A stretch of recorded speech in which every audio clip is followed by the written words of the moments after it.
Terus yang kedua harus ada poin terkait batasan aplikasinya. Misalnya aplikasinya terdiri dari misalnya ini aplikasinya dibangun berdasarkan penelitian kualitatif, kemudian metodenya waterfall, kemudian selanjutnya menggunakan uji user dan standar ISO kayak gitu kan. Nah, itu namanya batasan yang kedua, ada 2 poin minimal. Aksal paham sampai sini? Paham sih Pak. Kalau metode black box sama ISO itu beda ya Pak? Beda. ISO itu tujuannya untuk sebagai acuan instrumen untuk uji user, itu fungsinya ISO. Berarti kita harus jelaskan ISO lagi. Tahu sih Pak. Tahu instrumen? Tahu Pak. Cari, kalau nggak tahu Rini, cari instrumen penelitian itu apa. Jadi Pak, instrumen penelitian itu nanti cari lagi ya. Jadi acuan untuk membuat pertanyaan-pertanyaan terkait uji user. Misalnya, keamanan atau kenyamanan. Misalnya kenyamanan di ISO-nya. Terus teman-teman pada saat uji user itu melakukan pertanyaan gimana, apakah aplikasi itu nyaman, seperti itu. Jadi pertanyaan-pertanyaan itu tidak muncul tiba-tiba dalam sebuah pertanyaan wawancara, tapi harus ada instrumennya.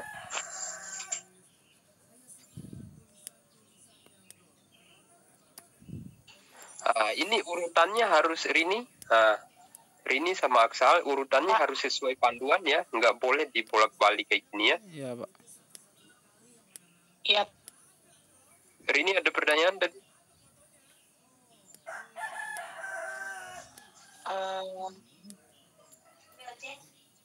Untuk metodenya Pak, waterfall kan emang harus diganti Pak.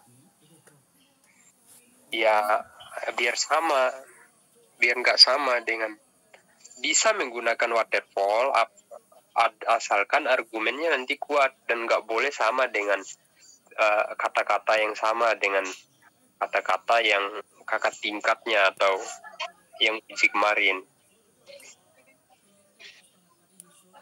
Oke? Oh gitu. Perbedaannya harus tahu perbedaannya sama punyanya Aksal sama punyanya Aris.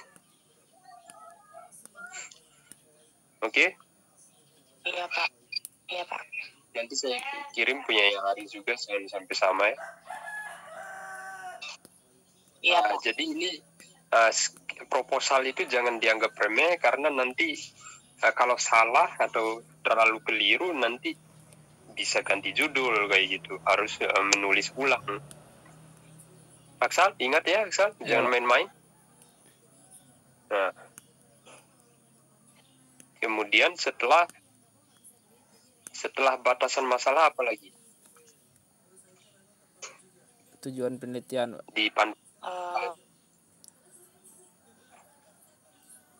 Di panduan proposalnya apa lagi? Tujuan penelitian Pak. Buka ya di panduan proposal sambil dibaca. Tujuan penelitian. Tujuan penelitian itu apa, teman-teman? Aksal, apa tujuan penelitian itu, Aksal? Maksud dari penelitiannya Pak. Apa maksud penelitian apa? Tujuan dari penelitian yang akan dikembangkan itu Pak, yang akan diteliti Pak. Oke. Jadi Aksal ini kurang referensi kayaknya. Jadi baca buku ya, metode penelitian. Ya, jadi saya akan lagi 2 hari lagi. Jadi kalau enggak ini saya pending ini apa namanya, sidangnya kalau nggak paham tentang penelitian.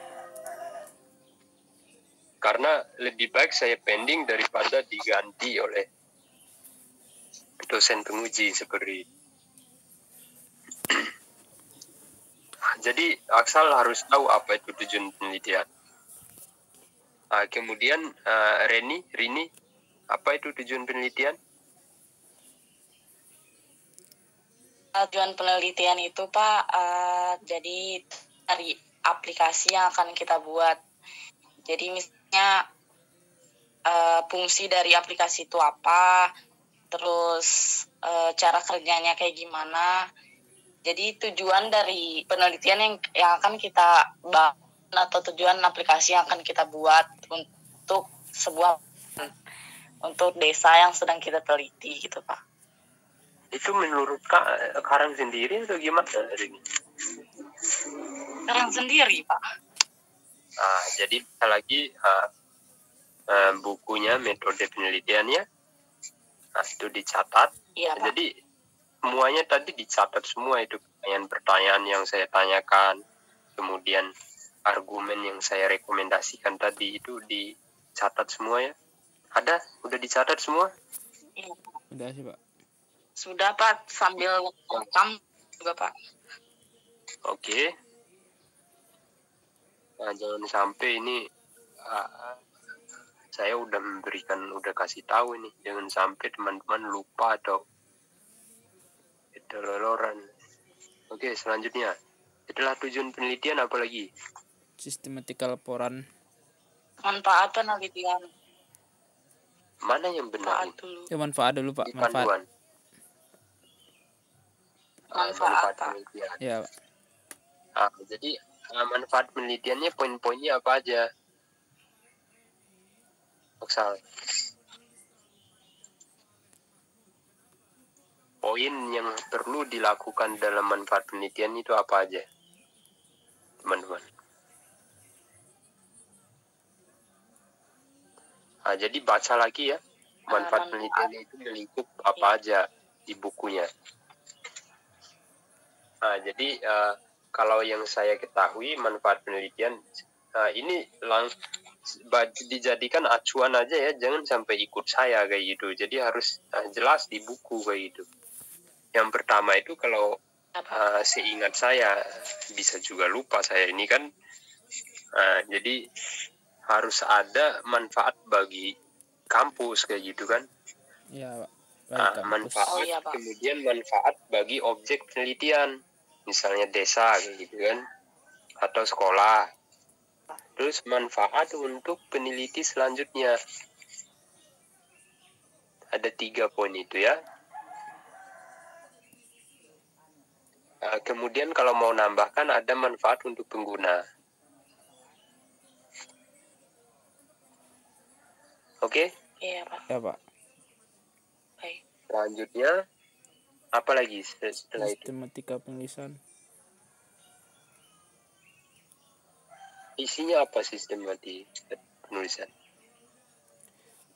Yang pertama di situ ada bab 1 Jelaskan pendahuluan. tentang bab-babnya. Ya Pak. Oke. Bab pertama itu kamu harus tahu ini isinya apa kayak gitu kan. Bab 2, bab 3, kemudian bab 4. Bab 4 itu ngapain aja kayak gitu kan. Bab 5 itu isinya apa aja, itu dicari di buku metode penelitian ya. Ya Pak. Iya Pak. Kemudian selanjutnya landasan teori. Tinjauan pustaka. Jadi di sini tinjauan pustaka ini minimal ada 6.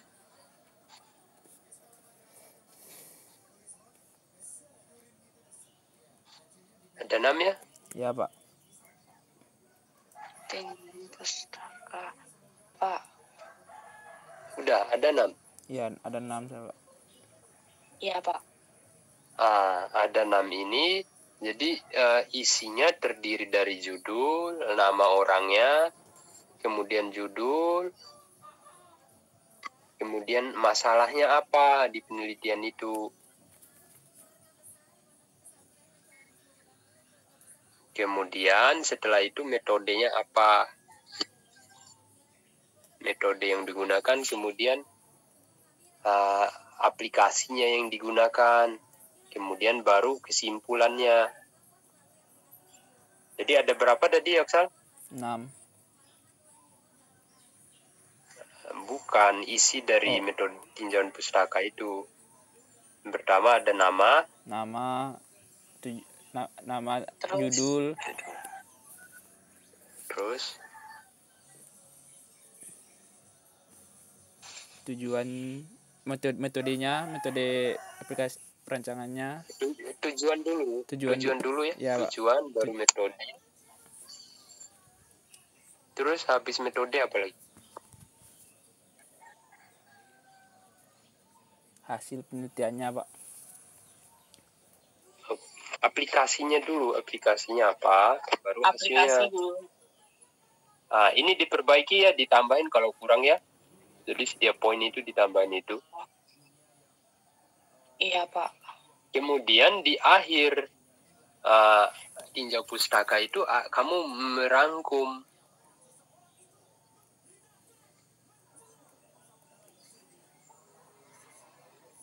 merangkum hasil penelitian orang-orang sebelumnya apa, misalnya merangkum penelitian itu sehingga kamu bisa membuat aplikasinya seperti apa, kesimpulan membuat aplikasi kamu, dan kelebihannya apa, kamu ditulis secara detail kelebihan aplikasi yang akan kamu buat di paragraf terakhir itu setelah poin 6 itu.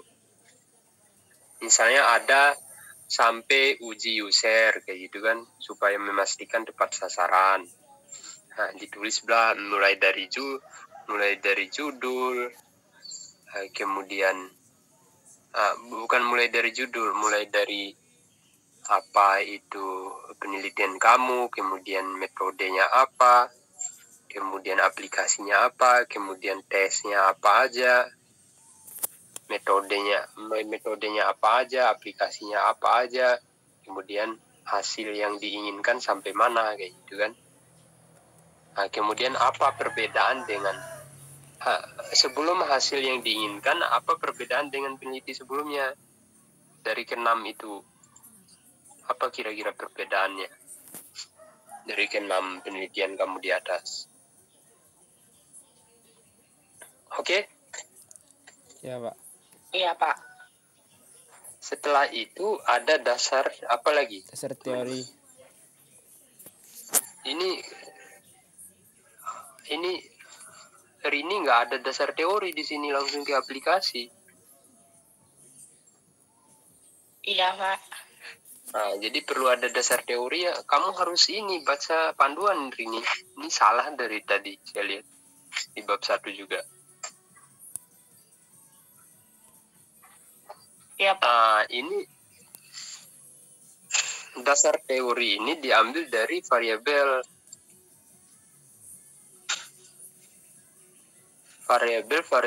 yang Tertera pada judul. Yang ada di judul. Jadi semua yang ada di judul itu harus ada di sini dasar teorinya. Misalnya aplikasi, ceritakan. Ini di paraphrase ya. Di paraphrase itu seperti yang saya ceritakan di grup, menggunakan ini teknologi cara paraphrase yang namanya. Jadi kalau ini judulnya apa tadi? Aplikasi pendataan penduduk di desa berbasis web. Mana pendataan penduduk ini? Data penduduk. Di sini data penduduk ya? Iya, penduduk, Pak. Terus berbasis web. Mana web ini? Website ya? Iya, Pak. Desa ini nggak perlu lagi diceritakan ya? Iya. Jadi Aksai ceritakan sekolahnya, kondisi sekolahnya seperti apa. maksudnya sekolahnya apa, di mana, kayak gitu kan. Bukannya sudah dijelaskan di bab 1 tadi, Pak? Ya, bab 1 kan kondisi sekolahnya. Kalau di sini sekolah itu apa? Oh, ya berarti tambahkan sekolah lagi ya, Pak? Pengertian sekolah, bukan nambahkan, bukan sama dengan bab 1 ya. Ya, Pak. Nah, tapi ini pengertian sekolahnya.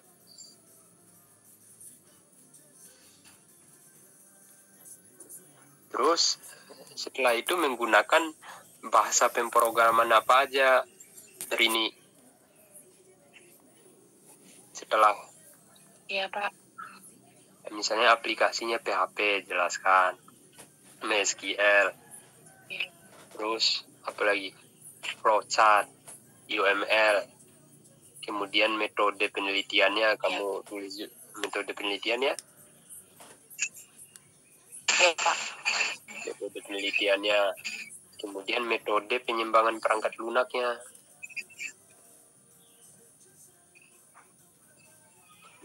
Nanti metode penelitian ini harus tahu ini menurut siapa metodenya. Kemudian metode penyimbangan perangkat lunak, misalnya waterfall, itu menurut siapa? Iya, Pak. Di sini saya melihat punyanya Rini ini nggak mencantumkan sumbernya, misalnya Presneman atau Salahuddin biasanya yang menulis. Ini cuma hasil penelitian yang ditambahin ini. Rini ya? Yang mana, Pak? Di metode penyimbangan perangkat lunak waterfall, di paragraf pertama ditambahin kutipan Presman atau Salahuddin ya. Diingat itu. Iya, Pak. Iya, Pak. Kemudian si Aksal juga mana? Metode penelitiannya akan pegawai. Kemudian metode perangkat lunaknya apa ini? Waterfall. Ya. Kenapa kalian memilih waterfall semua sih? Kenapa Rini menggunakan waterfall, Rini?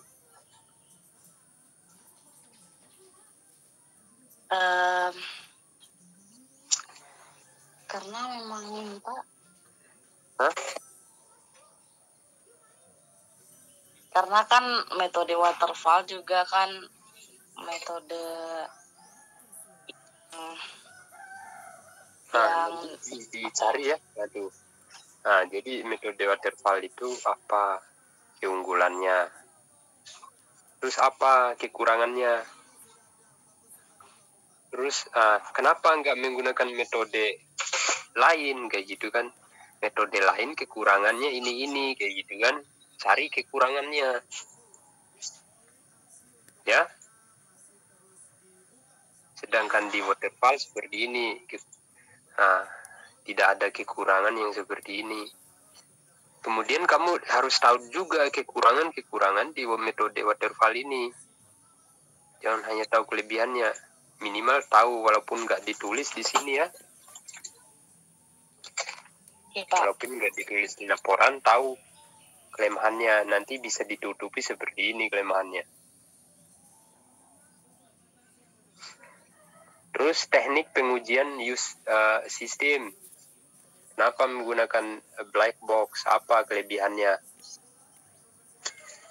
Terus sebelumnya aplikasi sebelumnya juga, misalnya MySQL itu apa bedanya dengan database DBPS kayak gitu kan, atau PHP MyAdmin, apa bedanya? MySQL itu apa kelebihannya, PHP MyAdmin apa kelebihannya, apa perbedaan ketiganya DBPS-nya itu untuk database. Kan ada MySQL, ada database, kemudian ada PHP MyAdmin. Apa itu perbedaannya? Itu dicari nanti ya. Ya, Pak. Kemudian selanjutnya ada standar ISO. Ini standar ISO ini tujuannya harus tahu tujuannya, supaya aplikasi yang dibuat itu terstandar, tidak hanya membuat asal-asalan. Ada standar minimalnya sebuah aplikasi itu.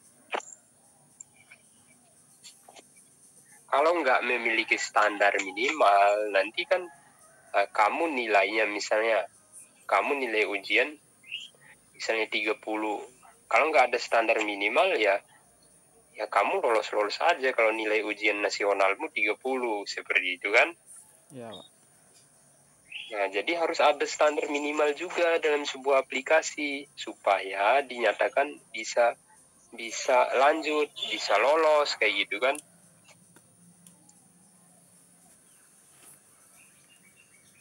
Oke. Nah, standar ISO ini digunakan untuk pertanyaan uji user. Nanti kan di uji user itu ada pertanyaan-pertanyaan, misalnya terkait fungsional, kehandalannya, kebergunaannya, efisiennya, pemeliharaannya. Kamu di standar ISO ini bisa memilih salah satu atau bisa menghilangkan ditulis lagi di paragraf di bawahnya ini, misalnya di bawahnya portable, point F itu Rini. Kamu tulis, ini untuk maintainability atau pemeliharaannya nggak dipakai, seperti itu nggak apa-apa, nggak dipakai, yang hanya dipakai cuman fungsional, reliability, usability, efektif, dan portability. Atau maintainability sama portability-nya nggak dipakai, karena riset saya hanya sampai ke menguji efektifnya. Itu Aksal. Ya, Pak. Kemudian uji user. Iya. Selanjutnya saya udah capek ini, udah haus.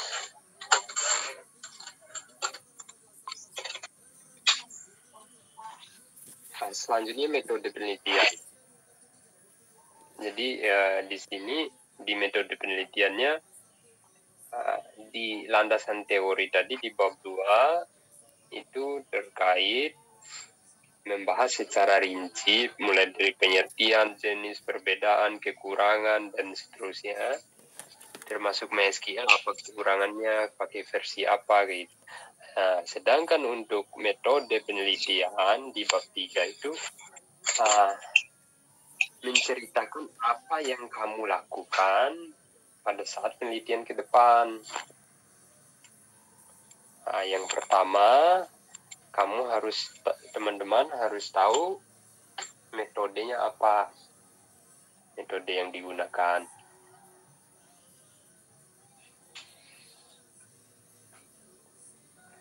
Kemudian habis metode yang digunakan apa aja, metode apa aja isinya kalau metode penelitian, Aksal? Metode penelitian, habis itu apalagi setelah poin itu, Aksal? Data, terus pengembangan sistem. Metode pengembangan sistem. Ya, pengembangan sistem.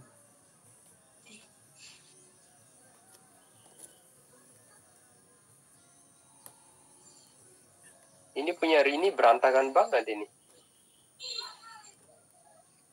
Kalau bisa diperbaiki Rini ya. Iya, Pak. Paham, Pak. Habis itu apa lagi, Asal? Kebutuhan sistem dalam penelitian. Okay. Di panduan skripsi pakai kebutuhan sistem atau instrumen penelitian?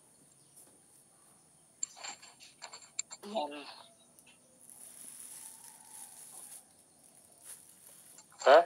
Terlupa.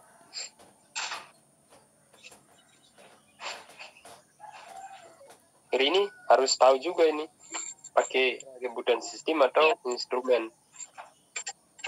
Jangan dibuat tulis asal-asalan aja ini.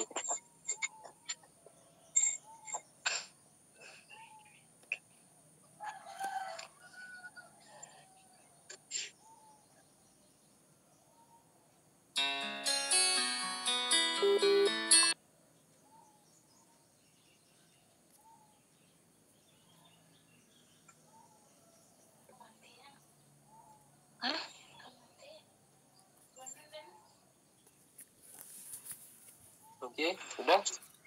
Nah, nanti dicek lagi ya. Nah, biar nggak ini. Habis itu apa lagi?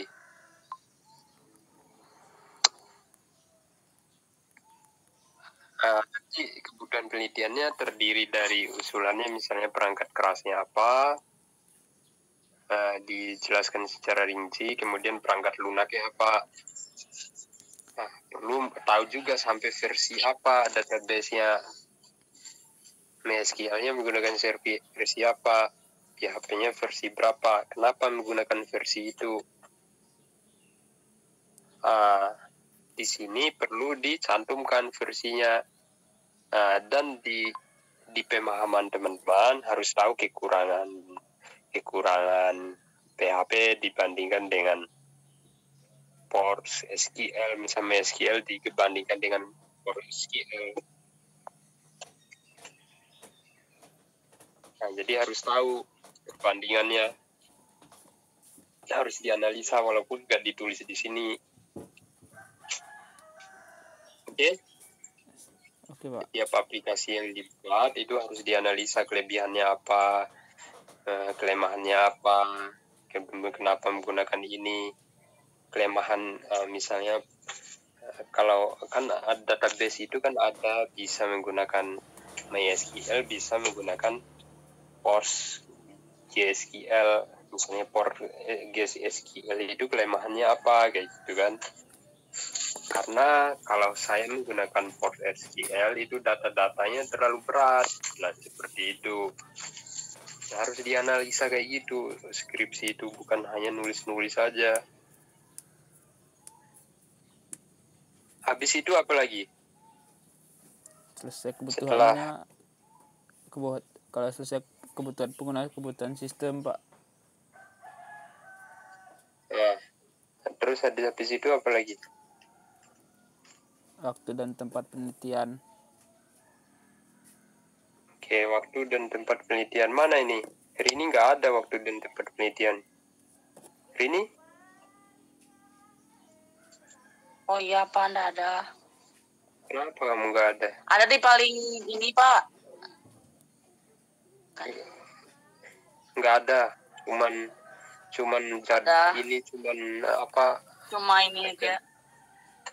Jadi harus tertulis di mana lokasi penelitiannya.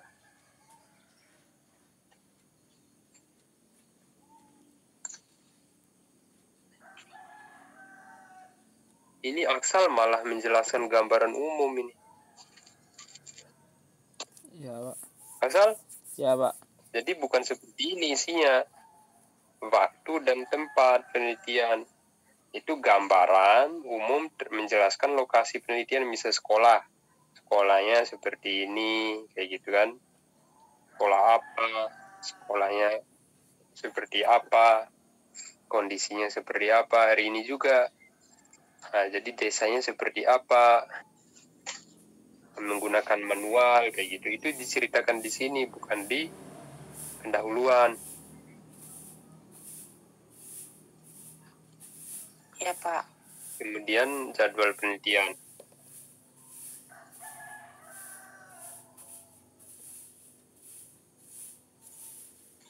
Ini Aksal di sini tempat penelitian bukan hanya menceritakan tentang tempat, alamat kayak gitu. Jadi harus tahu juga kan gambaran umum ke lokasinya di mana. Menggambarkan lokasinya seperti apa. Ya. Kemudian tanggal dan bulannya. Oke, jadi ada terakhir apa? Tempat penelitian. Daftar pustaka ya. Oh ya, Semuanya daftar harus pustaka. dicantumkan di sini. Kalau memang dari hasil wawancara, ditulis wawancara, kalau jurnal-jurnal, buku-buku. Ya. Ya, Pak. Kemudian terakhirnya adalah lampiran.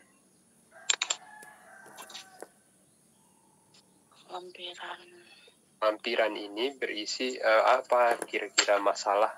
Isi tujuan utamanya mencari masalah, kira-kira apa masalahnya. Nah, dijelaskan di sini. Ditemukan di observasi. Oke, sampai di sini ada pertanyaan?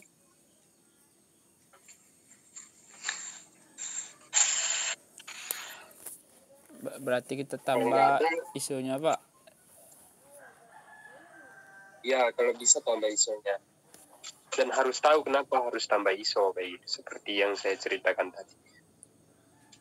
Ada lagi Rini pertanyaan?